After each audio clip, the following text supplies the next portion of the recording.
Assalamualaikum warahmatullahi wabarakatuh. Perkenalkan, kami dari kelas 10 DKV 1 ingin menunjukkan video promosi jurusan Desain Komunikasi Visual SMK Negeri 8 Jember.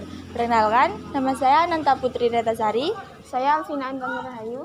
Saya Fitri Agusin. Saya Andi Ramadhani. Saya Amanda Rita. Mari kita simak videonya.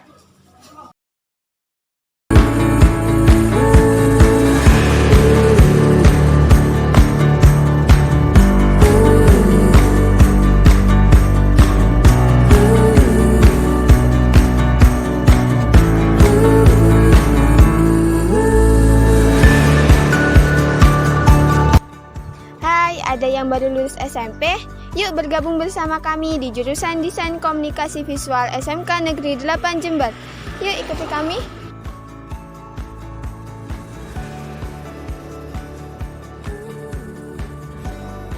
Sebenarnya apa sih desain komunikasi visual itu? Untuk mengetahuinya, mari kita masuk ke lab ini.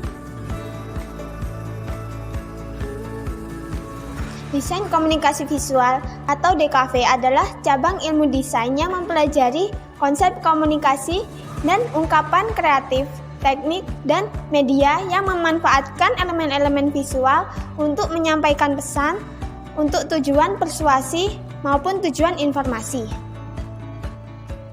Desain komunikasi visual merupakan salah satu jurusan di bidang komputer yang mempelajari penggunaan komputer yang berguna untuk menyajikan data teks, gambar, animasi, desain, serta video. Dengan tool yang sudah tersedia di jurusan ini, kamu juga akan mempelajari bagaimana cara kerja CorelDRAW, Photoshop, dan Adobe Illustrator yang membuat kamu akan menguasai banyak hal. Kamu akan mendapatkan materi-materi seperti cara membuat logo, animasi, dan lain-lain. Berbagai peluang kerja untuk lulusan desain komunikasi visual ini, kamu bisa menjadi desain grafis, animator, mobil kreatif desain. Jadi, tunggu apa lagi? Mari bergabung bersama kami di jurusan Desain Komunikasi Visual SMKN 8 Jember. Menurut Bapak, apa sih keistimewaan dari desain grafis? Istimewa dari desain grafis, ya seperti yang kita ketahui, untuk saat ini industri kreatif itu kan sudah banyak diterapkan di semua aspek kehidupan.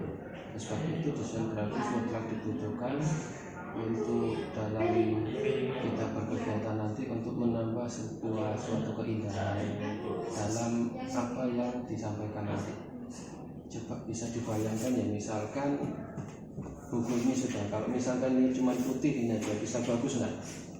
Ya bisa kan? Nah, oleh sebab itu desain grafis di situ nanti fungsinya menambah keindahan. Menurut Bapak, di lab DKV SMK 8 ini sudah memadai atau belum sih? Ya seperti yang kalian lihat di sekeliling kalian ini kan sudah banyak alat-alat. Soalnya kita juga sudah dalam praktikum itu kan banyak memproduksi bahan-bahan yang berbasis industri kreatif. Jadi saya kira sudah cukup memadai untuk di jurusan ini kebutuhan peralatannya. Hanya saja ketersediaan alat praktikum ini nanti juga harus didukung oleh semangat belajarnya kalian. Oh iya Bapak, apa peluang usaha yang ada di jurusan DKV ini? Untuk peluang usaha sebenarnya banyak. Bisa dikatakan semua usaha yang berbasis industri kreatif itu masuk dalam ranahnya desain komunikasi visual. Contoh dalam pembuatan buku ini, terus kemudian kita tahu sekarang yang sedang marak itu seperti cindramata.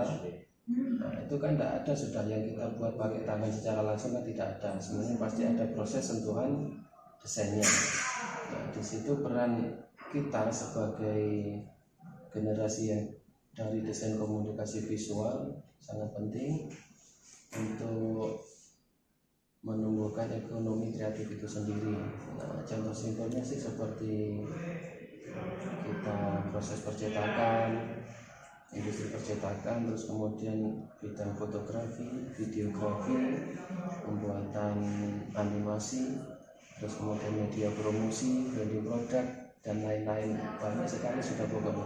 Jadi segala hal sesuatu yang bersentuhan dengan desain itu kan penerapannya nanti bisa di banyak bidang, tinggal kita saja nanti yang mengolahnya. Mau komunikasi visual juga dibutuhkan dalam komunikasi bisnis dan bahkan dianggap penting. Mengapa di proses bisnis itu penting? Dalam proses bisnis, selain dari visual itu tadi, itu kan kita juga perlu pemaparan. Pemaparan itu ketika kita memaparkan terlalu banyak tulisan, itu kan terlihat nggak baik juga. Jadi yang perlu banyak ditampilkan adalah sebuah inovasi yang akan kita lakukan. Nah, jadi untuk pendukungan bisnis ya di situ. Ketika sesuatu terlihat lebih menarik, artinya bisnis itu nanti akan terlihat lebih mudah, akan terlihat lebih menyenangkan, dan akan terlihat lebih profesional. Mengapa desainer komunikasi visual harus memahami elemen dan prinsip-prinsip desain? Karena untuk membedakan kita yang membuat desain secara profesional dengan orang lain yang membuat desain tidak dengan cara profesional. Jadi kalau orang yang profesional itu dalam membuat desain, itu secara langkah runtutan ketika dibuat, itu ada step by step yang harus dilakukan. Step-stepnya apa? Misalkan unsur elemen penyusun desain grafis itu kan ada bentuk, ada warna, ada garis ya. Nah, macam-macam dari unsur-unsur itu ketika kita gabungkan, kalau misalkan kita sudah tahu dasarnya, elemen-elemennya apa saja, itu kan kita gampang dalam nanti penyusunannya. Beda dengan ketika orang yang tidak profesional dalam menyusun sebuah desain, itu kan dalam penyusunan pasti secara asal kan ya, pokok ditaruh, kotak taruh sini, ada lingkaran, itu asal namanya. Nah, tapi kita yang belajar secara profesional itu kan harus menerapkan prinsip-prinsip itu tadi. Jadi nanti akan terlihat pasti hasilnya antara desain yang dibuat secara profesional dan tidak. Manfaat apa saja yang diperoleh dengan adanya desain grafis? Jadi dengan adanya desain grafis, hidup kita kan bisa lebih berwarna. Kita membangun komunikasi dengan orang itu juga lebih bisa bervariatif. Kalau dulu kita komunikasi kan secara langsung seperti ini. Sekarang kan kita komunikasi jarak jauh, WhatsApp, pakai Instagram, itu kan bisa. Nah, itu kan tidak hanya berupa tulisan saja. Di situ ketika kita ingin mengekspresikan sebuah kebahagiaan, apa yang kalian lakukan biasanya kalau di WhatsApp? Pasang apa? Emoji? Gimana? Emoji apa? Emoji senyum ya, ketawa-ketawa gitu. Itu kan kalian tidak menuliskan apa perasaan kalian. Yang lihat itu kan juga sudah tahu bahwasanya kalian sedang bahagia. Kalian kirimkan tanda love, meskipun kalian tidak ngomong ke orangnya, kan tahu bahwasanya kalian sayang ke orang tersebut. Pertanyaan terakhir, kode etik apa yang harus dimiliki di dalam desain komunikasi visual?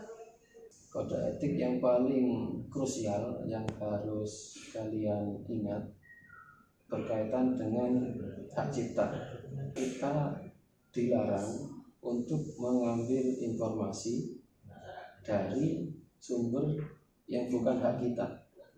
Misalkan ini di Instagram dia buat reels atau video lah ya, buat video.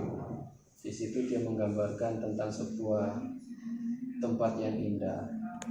Kamu pengen punya video itu juga, tapi malas ke tempat itu. Kamu ambil videonya ini, ambilnya bayar enggak? Kan enggak toh, diambil bisa enggak? Bisa kan?